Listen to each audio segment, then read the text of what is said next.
Bonjour. Le frigoriste est souvent confronté à un problème, c'est de savoir calculer la longueur de tube qui lui est nécessaire pour réaliser son installation.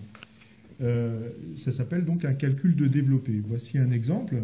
Nous avons un tube qui est cintré à deux endroits et deux cintres à 90 degrés. Et donc, il faut savoir calculer la longueur nécessaire pour réaliser cette pièce. Voilà, donc nous allons nous baser sur un dessin qui aurait été fait par un bureau d'études. Le bureau d'études nous a donné des cotes qui partent des extrémités et jusqu'aux axes des tubes, extrémités à axe des tubes. La cote ici serait, on va dire, 200 mm, c'est un exemple. Cette cote ici à là, donc qui va aller de là à là, sera donnée par le bureau d'études. On va prendre un autre exemple de 300 mm. Et la dernière cote qui ira de l'axe horizontal ici à l'extrémité ici serait de 150. Donc voilà, vous êtes en présence d'un dessin d'exécution où vous avez seulement 3 cotes et bien sûr on vous donnera le diamètre du tube qui sera donc de 3/8 pour cet exemple. Donc on doit réaliser donc cette pièce ici en tube 3/8. Pour calculer la longueur totale du tube, on va utiliser une méthode qu'on va refaire à chaque fois, c'est toujours la même méthode, qui consiste à déterminer les parties droites des parties cintrées. Si on regarde la cote donnée par le bureau d'études, ici 200 mm, ben cette cote est constituée de deux éléments, la longueur droite que vous voyez ici, plus une longueur qui est appelée rayon de cintrage. Alors pourquoi rayon de cintrage? Parce que ce tube va être réalisé avec une cintreuse. Donc voici une cintreuse ici 3/8 pour l'exemple. Et bien cette cintreuse donnera toujours la même forme au tube lorsqu'on fera un cintre, toujours donc avec un certain rayon de cintrage. Le rayon de cintrage de cette cintreuse, de n'importe quelle cintreuse, est inscrit ici sur le galet de la cintreuse. Et pour le cas précis, ce rayon de cintrage est de... On ne voit pas bien, mais c'est 15/16 de pouce. Je vais le noter quelque part.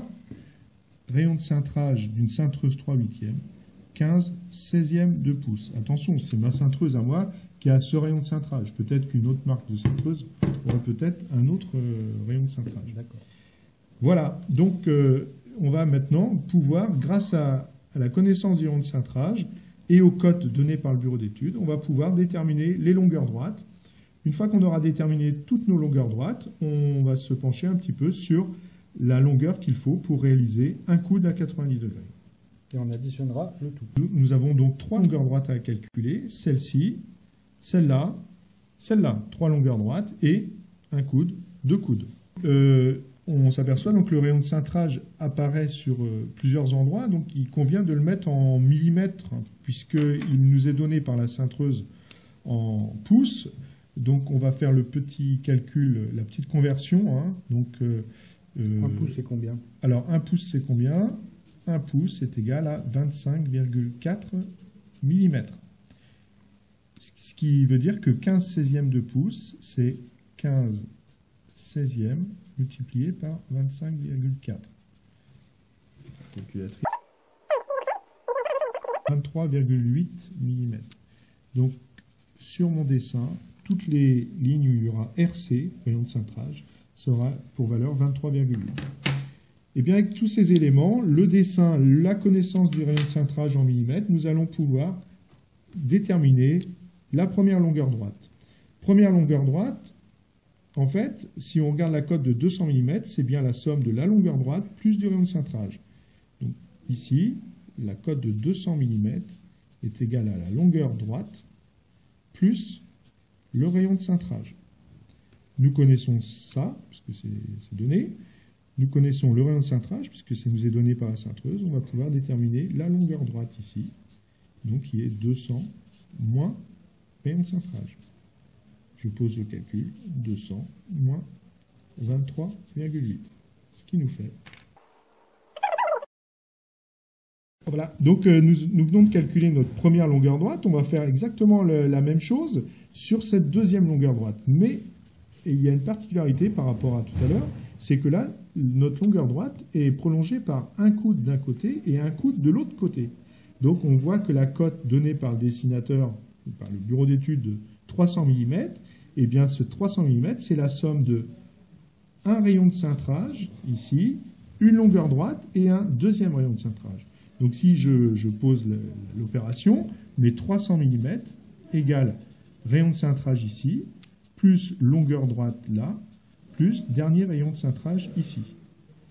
Maintenant, je n'ai plus qu'une inconnue ici, 300 c'est connu, hein, le cintrage ça n'a pas varié, parce que c'est la même cintreuse qui a fait les coudes, et donc je peux trouver la longueur droite ici, qui est donc de 300 moins 2 fois le rayon de cintrage. Ce qui me fait 300 moins 2 fois 23,8, ce qui est égal à...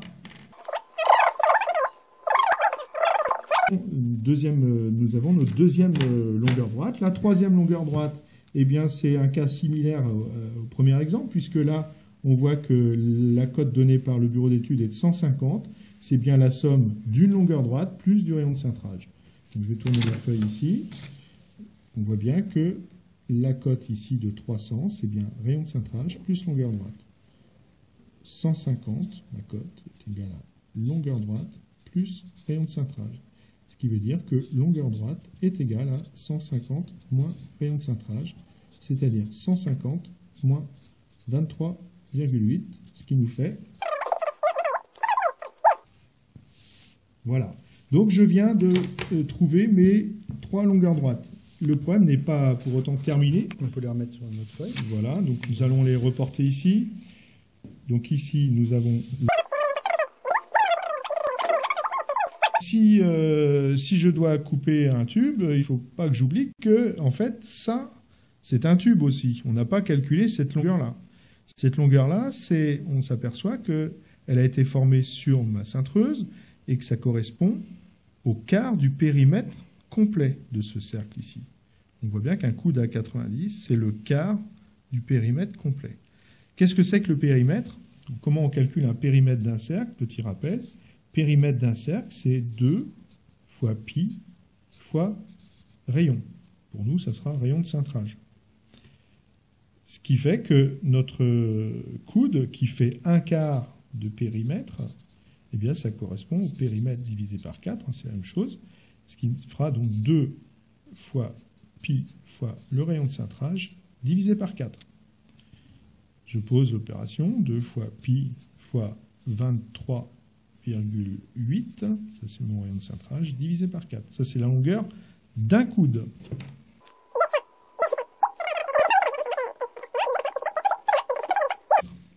Voilà la longueur qu'il me faut pour réaliser un coude en 3/8, c'est 37,4 mm.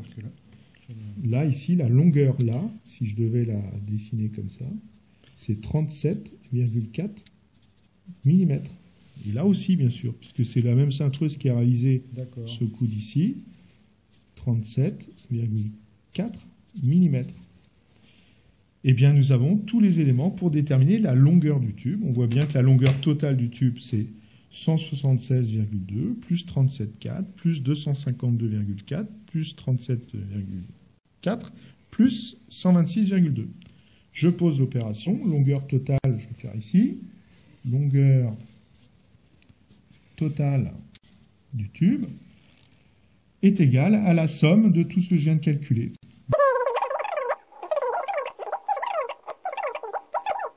Nous fait 629,6. Un total de 629,6 mm.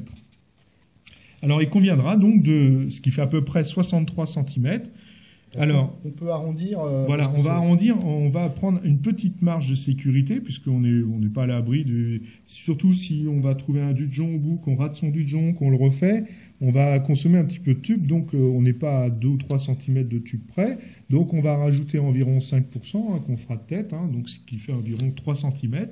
Ce qui nous fera environ 66 cm de tube à couper.